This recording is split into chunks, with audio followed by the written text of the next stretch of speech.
नमस्कार दर्शक बंधु आज हूँ अक्टोबर मास 29 तारिख बुधवार आसतु आज दिन टॉप 20 खबर उपर नजर पकाइबा वीडियोटी को शेष पर्यंत देखंतु मात्र किछि समय मध्य जानिपारे दिन संपूर्ण खबर ता पूर्व चैनल नुआ आसते चैनल को सब्सक्राइब करी पाखरे थिबा बेल आइकन को ऑन करी रखंतु एमिति सबुदिन लेटेस्ट न्यूज सर्वप्रथम देखिबा पई तेबे आसंतु संपूर्ण खबर उपर नजर पकाइबा आजिर प्रथम खबर बात्या मंथो प्रभाव में केतेक स्थान में प्रबल अति प्रबल वर्षा होउची बात्या प्रभाव में राज्य में 2 दिन भीषण वर्षा हब आज एवं आसंता काली प्रबल अति प्रबल वर्षा हबार संभावना रही। आज मालकानगिरी कोरापुट नवरंगपुर कलाहांडी रायगड़ा गजपति जिला रेड वार्निंग जारी करिछि पाणीपाग विभाग सेही भली आज नुआपड़ा बलांगीर बौद्ध कंधमाल एवं गंजाम जिला को ऑरेंज अलर्ट जारी कराइछि। परवर्ती खबर नवेम्बर 1 रु पुरी रे माछ धरिबा पई कटकणा करा जायछि 7 मास पई पुरी रे बंद रहइबो माछ धरा आसंता नवेम्बर 1 तारिख रु 2026 मे मास 31 तारिख जाय पुरी समुद्र उपकूल रे माछ धरा नै कटकणा लागू हेबो। विरल ऑलिव रिडले कोइंचक सुरक्षा पई एही कटकणा 7 मास धरि लागू हेबो कारण नवेम्बर मासरु ऑलिव रिडले कोइंच बंगोपसागर को आसी समागम करिथांती ट्रॉलर किंबा यंत्र चालित डंगा माडरे जेभटी ऑलिव रिडले कोइंचक मृत्यु न हुए सेति सुरक्षा दृष्टि पुरीर देवी नदी एवं केलुनी नदी महानरू 5 किलोमीटर जाए माछ धरा पई निषेधांचल घोषित हब। परवर्ती खबर दक्षिण पूर्व बंगोपसागर में सृष्टि होइतिबा लघुचाप गभीर अवपात होई बल गोटे आज भयंकर बात्यार रूप नहीं स्थलभाग छुईंछि जहा फल बात्या मंथ को दृष्टि रखी आज बंद रहिबो नंदनकानन एने कर्तृपक्ष सूचना दैछन्ति। आसिला चाषी खुशी खबर घोषणा है पीएम किसान तारीख नवेम्बर मास एही दिन चाषी अकाउंट को जीव पीएम किसान योजनार 21तम किस्ती केंद्र सरकार प्रधानमंत्री किसान सम्मान निधि योजना अधीन में देशव्यापी कोटी कोटी चाषी लाभ प्रदान करुछन्ति। एही योजना अधीन में एपर्यंत मोट 20टी किस्ती पठा जाइछि। जदि जड़े चाषी अकाउंट किंबा आधार संबंधी प्रक्रिया असंपूर्ण थाए तेबे सेमानक पाखक टंका आसिबारे विलंबित होई पारे। 21तम किस्ती जारी हेबा पूर्वरु चाषी माननकु एही दुईटी कार्य यथाशीघ्र समाप्त करबाको पड़िबो। प्रथमतः प्रधानमंत्री किसान सम्मान योजना पोर्टाल माध्यम किंबा निकटतम जनसाधारण केंद्र को जाई ई-केवाईसी करबाको पड़िबो। द्वितीय कार्य होची जमी जांच जेउथिरे राज्य राजस्व पोर्टाल चाषी जमी रेकर्ड जांच करबाको अंतर्भुक्त। जदि एही प्रक्रिया गुड़िक मध्यरु कौनसी असंपूर्ण रहे तेबे किस्ती को रोकी दिया जिवो। एही कारणरु अनेक चाषी पूर्व किस्ती विलंबित होइतिला। जदि आपनक पीएम किसान योजना को नै किछि भी डाउट अछि आपण कमेंट माध्यम रे निश्चय जणाई पारिबे। परवर्ती खबर केंद्र सरकारी कर्मचारी खुशी खबर अष्टम वेतन कमिशन को मिलिला मंजूरी उपकृत हेबे 1 कोटी अधिक केंद्र सरकारी कर्मचारी एवं पेंशन भोगी। आनुष्ठानिक भावे केंद्र सरकार आज अष्टम वेतन कमिशन को अनुमोदन करिसेंती। अष्टम वेतन कमिशन आसंता 18 मास मध्य सरकार सुपारिश दाखल करिवे जहा पर 2027 रु दरमा एवं पेंशन वृद्धि कार्यकारी हब। परवर्ती खबर छठ पूजा सामिल हेले मुख्यमंत्री एवं तांको धर्मपत्नी डॉक्टर प्रियंका मांडी। भुवनेश्वर मंचेश्वर स्थित नुआ बालीजात्रा पड़िया ठारे आयोजित छठ पूजा पर्व कार्यक्रम में मुख्यमंत्री श्री मोहन चरण माझी जोग देइथिले एवं समस्त पूजार विधि पालन करी सूर्य देवता को अर्घ्य प्रदान करी राज्यवासी मंगल कामना करथिले।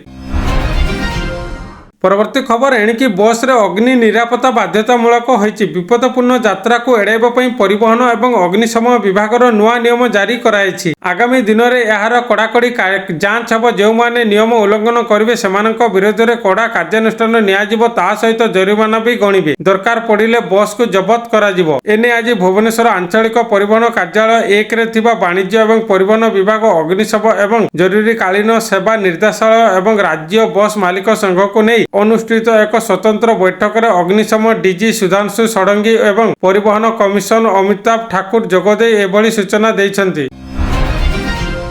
परवर्ती खबर बात्या टलिबार 48 घंटा मध्य विद्युत संजोग एने उप मुख्यमंत्री केबी सिंह देव सूचना दैछन्ति। बात्या प्रभावित जिले में समस्त प्रस्तुति रही। बात्या प्रभावित जिले में तार ट्रांसफॉर्मर इलेक्ट्रिक खुंट मौजूद कर रखा जाइछि बोली केबी सिंह देव आज कहिसन्ति। वर्तमान अमल समय थिबारु वर्षा हेले धान नष्ट होबार आशंका रही। सेथिपई बात्या पर जिलापाल तुरंत रिपोर्ट देबा पई निर्देश दिया जाय। परवर्ती खबर बात्या प्रभाव में राज्यर अनेक स्थान में लगी रही वर्षा यह प्रभाव में दुईटी जल भंडार जलस्तर वृद्धि होबारु गेट खोली दि जाइछि। बाघलटी डैम्र 3टी गेट खोली बेले डहलटी जल भंडार मध्य गोटे गेट खोल जाइछि। एणु लोकों सुरक्षा पाई सेठारे टीम मुतयन करा जाइछि। 128टी उद्धारकारी दल से जिला गुड़िकर उपस्थित रहिछन्ति। यासह 24 ओड्राफ 5 एनडीआरएफ एवं 59टी फायर टीम सेठारे उपस्थित रहिछन्ति। बात्या नहीं कहीं चिंतित हुअन्तु नाही, सुरक्षित रहिबा पई परामर्श दिया जाइछि। परवर्ती खबर कमिला सुना एवं स्थिर रही रूपार दर। आज भारतीय बजार 24 कैरेट सुनार दर 1,24,480 टंका रही। सेहीपरि 22 कैरेट सुनार दर 1,14,100 टंका छुईची। सेहीपरि राजधानी भुवनेश्वर में 24 कैरेट सुनार मूल्य 10 ग्राम पिछा 1,24,480 टंका थिबा बेले 22 कैरेट सुनार मूल्य 1,14,100 टंका पहुंची। परवर्ती खबर बात्या मंथ को दृष्टि रखी बात्यार मुकाबला करने विभिन्न जिले में खोली 24 घंटिया कंट्रोल रूम। सेपटे प्रति ब्लॉक रे हेल्प डेस्क सुविधा खोला जाइछि। यह सहित प्रशासन पक्षर टोल फ्री नंबर जारी कर दिया। क्रम में कोरापुट रे सक्रिय रही 24 घंटिया कंट्रोल रूम। परवर्ती खबर भारतीय पाणीपाग विभाग आईएमडी अनुଯାयी आगामी 4 ରୁ 5 दिन पर्यंत देश में एक बड़ अंश वर्षा द्वारा प्रभावित होब। घूर्णिझड़ जगू आंध्र प्रदेश, ओडिशा और तमिलनाडु में प्रबल वर्षा और प्रबल पवन बहिबार चेतावनी जारी कराई। अक्टोबर 28 और 30 तारीख पर्यंत राज्यर अनेक स्थान में झड़ और झड़ सहित वर्षा होगा पाणीपाग विभाग सतर्क सूचना जारी करिछि। पाणीपाग विभाग अनुଯାयी आगामी 3 ରୁ 4 दिन पर्यंत समान पाग परिस्थिति जारी रहिब। परवर्ती खबर आमाजन करिब बड़ कर्मचारी छटई। एआई छड़ाई नेला 30,000 कर्मचारी चाकरी। विश्वर सबुठारु बड़ ई कॉमर्स कंपनी मध्य गोटे होची आमाजन। से ताहार प्राय 30,000 कॉर्पोरेट कर्मचारी को छटई आरंभ करने को जाउची। रिपोर्ट अनुଯାयी खर्च ह्रास करने और भविष्यतर रणनीति गठन करने यह पदक्षेप निया जाउची। कोविड-19 महामारी समय आमाजन बड़ धरण नियुक्ति नियोजित होइथिला, किंतु वर्तमान परिस्थिति रे बदली जिबारु कंपनी यार कर्मचारी को काढ़ा चेष्टा करुछि। परवर्ती खबर 7,993 विद्यालय पाठ पढ़ाई नहांती पिला, किंतु शिक्षकों को मिलुछि नियुक्ति, मात्र पढ़ा को आसुनांती कौनसी पिला। रिपोर्ट रु मिलिला सांघातिक तथ्य, जानतु कौन कहूछि पूरा रिपोर्ट। शिक्षा मंत्रालय सद्य प्रकाशित UDISC रिपोर्ट अनुଯାयी भारत में प्राय 7,993 स्कूल अच्छी, जो 2024 और 25 शिक्षावर्ष गोटे भी छात्र नाम लेखाई नहांती। यार अर्थ होची स्कूल गुड़िक संपूर्ण खाली अच्छी, कौन छात्र नहांती एवं काहाको मध्य पाठ पढ़ा जाउ नहीं। तथापि सेठारे 20,817 जन शिक्षक नियुक्ति अछंती।